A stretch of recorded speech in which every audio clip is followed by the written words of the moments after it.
다니엘은 예레미야의 서책을 읽던 중 중요한 사실을 깨닫게 되었습니다. 그것은 이스라엘 백성이 70년 동안 바벨론에서 포로 생활을 해야 하는 이유였습니다. 이스라엘 백성들은 하나님의 법을 어기고 490년 동안 안식년을 지키지 않았습니다. 안식년은 하나님께서 명하신 중요한 규례였습니다. 매 7년마다 땅을 쉬게 하고 50년째 되는 해에는 희년으로 삼아 모든 노예를 해방하며 빚을 탕감하는 해로 삼아야 했습니다. 그러나 이스라엘 백성들은 이 법을 무시하고 계속해서 땅을 경작하고 가난한 자들을 돌보지 않았습니다.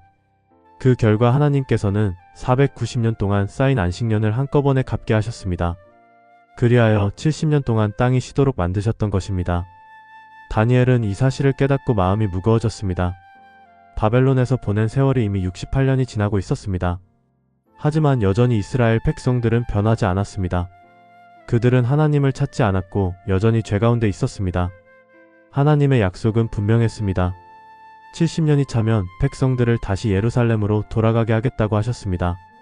결국 다니엘은 결심했습니다. 그는 금식하며 베옷을 입고 죄를 무릅쓰고 하나님께 간절히 기도하기 시작했습니다. 그는 개인적인 소원을 구하지 않았습니다. 그는 자신과 조상들의 죄를 자복하며 하나님께 용서를 구했습니다. 하나님, 우리는 죄를 지었습니다. 조상들도 죄를 지었고 지금도 우리는 주님의 말씀을 듣지 않았습니다. 그러나 하나님, 당신의 영광을 위해 우리를 용서해 주십시오. 다니엘의 기도는 철저한 회개로 가득 차 있었습니다. 그는 자신의 죄가 아니라 이스라엘 민족 전체의 죄를 대신하여 기도했습니다. 그는 하나님께서 약속을 이루실 것을 믿었습니다.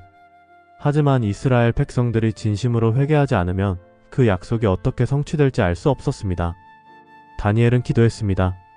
주님, 당신의 백성을 기억해 주십시오. 예루살렘은 주님의 성이며 이 백성들은 주님의 백성입니다.